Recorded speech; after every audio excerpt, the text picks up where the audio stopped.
Welcome, ChiroSecure friends. Thank you for joining me for today's episode with the Foundation for Chiropractic Progress. I'm Dr. Sherry McAllister, the Executive Vice President, and today's episode is focused on chiropractic care is a family affair.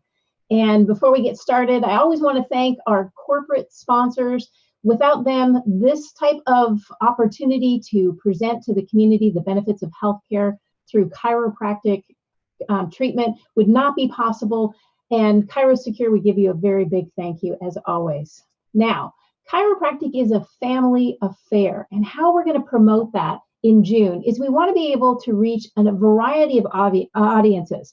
And if you look at my screen, you'll see a variation on the theme. So when you're speaking to your patients, you want them to know that chiropractic ranges from young people, such as backpack safety, to our young, youthful, energized teenagers, and our millennials, looking at the hunchback, the millennial hunchback, talking to them about that. Obviously, our babies with the opioid epidemic, and we'll talk a little more about that in the upcoming slides. And then last, and certainly not least, our seniors. And chiropractic care in older adults, and what that really means, and how we're really addressing chiropractic care for that particular audience. Now, as we go through, I'm going to provide a variety of age ranges for you to be able to focus on them during June. And you can pull apart any one of these pieces to utilize in your practice. And the more you educate them about the age variation and why it's a family affair, the better we're going to be. Now, on this particular slide, you're going to see study that arthritis in younger adults more common than previously reported. Extraordinarily unfortunate, but we also know why.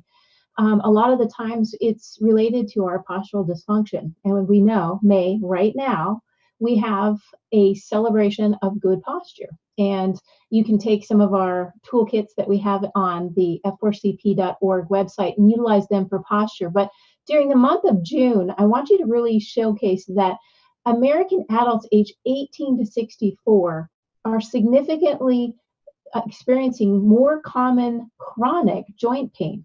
In fact, the study published in Arthritis and Rheumatology estimated that more than 91 million Americans have arthritis, including, and this is important for a lot of you to think about in your practice, 61 million adults ages 18 to 64. The estimates for younger adults nearly doubled previously published national estimates of arthritis incidence. So let's not forget that arthritis can start happening at younger ages, and we need to be able to utilize the research to showcase for our particular age groups. Now, Momtastic. This is a Webby-nominated, award-winning site that helps today's moms be their best with smart, practical parenting advice, inspirational ideas, and so forth. And this was a quote that we were participating in on Momtastic. I think it would be great for those to post on your websites. What is sciatic pain? Many people have pain that radiates down their leg, and they need to be informed on what it is.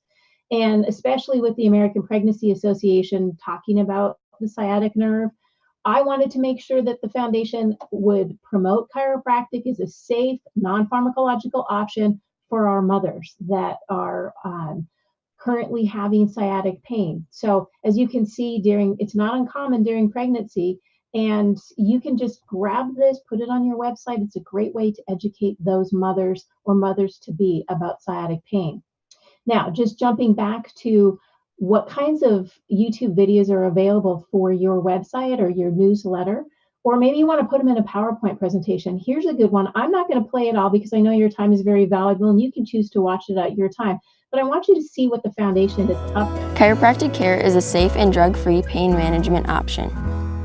So this is... You're broken down and tired of living life on the merry-go-round. Hi, I'm Catherine Sundquist, and I am the 2017 National Walk to Cure Arthritis Young Adult Honoree. As you watch that YouTube video, I want you to reflect on who's she really speaking to. She's speaking to a younger audience, a very active audience. And I think as we start talking about our youth, we need to reflect that our youth, they have pain and they also need to have options that are non-pharmacological. In fact, as you can see, our social media posts reflect that. We want it to be chiropractic care is a family affair, and that it's not just for someone who's in an adult situation, it's also for our athletes. And these different YouTube videos, which would be fantastic for you to use to get your audience to know more about family care. In the top, you'll see the Wiggles. Now, if you've had children, you know who the Wiggles are.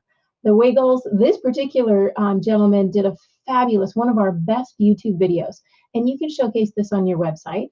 Talks about how he got his wiggle back. And then you've got pregnant mothers. They're looking for options. And if you can showcase this pregnancy and chiropractic care on your website or put it in a newsletter talking about pregnancy, I think it would be an outstanding way to educate your community.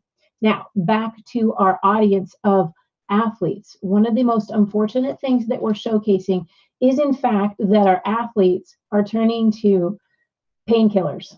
And some of that is due to performance, and some of that is just education. In fact, I really encourage you to ask questions to your patients as young as 10 about their pain care and over-the-counter medications as well as prescribed opiates. This particular book you can get a hold of. You can put it on your website. You can have it printed at Kinko's and put in your office. Do yourself a favor and actually send it to a community high school and or some type of community arranged athletic program, because it is real. Athletes feel obligated to perform, especially when they're younger, and they need support to know that it's okay to say, I'm hurt. That this may actually spearhead athletes wanting to return to play earlier when they don't ask for help. And they're looking to the coaches, they're looking to the parents. And sometimes when we don't have the education, we make decisions that are not in our best interest of our future. And these young athletes have great futures ahead of them. Unfortunately, they end up in a cycle. In fact, approximately 275,000 injuries in our youth are happening on a yearly basis. And of those, neuromusculoskeletal injuries is a vast majority of them. And they'll be seeing a physician for it. And unfortunately, pardon me, the outcome can be an opioid prescribed. Opioids are in need of educating the person taking them. And one of the key aspects here is medication without education can be fatal. And we need to get that across to our entire community. The cycle of misusing opioids can continue throughout the athlete into the college years. In fact, 52% of the retired NFL collegiate players, NFL players said they used a prescription pain medication during their career. More startling is that 71% said they misused those drugs. And last, but very unfortunate, 15% of them are still taking them. So if we start early and we educate them well, we're not going to be in that chronic abuse situation of an opiate. Opioid prescriptions are increasing in our youth. And I need you to know that, because if a parent comes in and they're not even sure what an opioid is, ask them, what did your youth or your teenage son or daughter get for pain control? Ask them, because they're not going to know if it's an opioid per se, and you need to be well equipped to educate them. Adolescents age 15 to 19, as well as young adults age 20 to 29, nearly doubled in their prescriptions between 1994 and 2007. Sadly, back pain was the top reason for giving the prescription for both adolescent and young adults. So we know who the back pain specialists are. You're sitting with me right now, and we have to educate the population. When opioids cannot be obtained legally, the athlete may turn to fellow players and seek outside help. And that's where things can get drastically sad. And the former National Basketball Association player, Chris Herron, he battled addiction in high school and college, and he needed some help then. However, he was actually continuing his drug use even through his professional career. In fact, one of the facts was that he was actually waiting outside on the first game with the Boston Celtics for his dealer so he could obtain his opiates. After several overdoses and personal turmoil, he finally completed a substance abuse treatment program and has not used opioids for more than a decade. That's a success story, but not all of them end that way. A success story is getting medically assisted treatment to help them. And your office may be the only place that they've ever actually even spoken about using an opioid, misusing or abusing. So we want to be well equipped to find the resources in our community to help us help those young athletes that will need it. And the reason why we joined the National Academy of Medicine's Action Collaborative on Countering the U.S. Opioid Epidemic.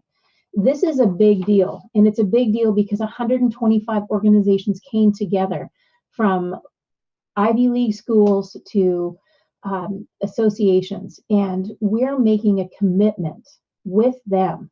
We're starting conversations that have never been started before on how to collaborate together, because together we're stronger. And that's one of the key aspects that we all need to wrap our heads around, is being able to be stronger in that. Now, if you haven't noticed, just before we finish up here, right behind me, Better Health Within Reach. This was a train wrap that is still ongoing in Sacramento, California. It was in relationship to AB 888, non-pharmacological options for patients, and it could not be done without the generous support that we have from our members. Each and every one of you that supports the foundation allows national campaigns to take place. And together we are changing the landscape of America, figuratively and literally. And that is why, with the materials that we produce, the white papers, the infographics, the advertorials, the videos, all of these come together, and it goes back into supporting the entire profession in being able to really display the benefits of chiropractic care.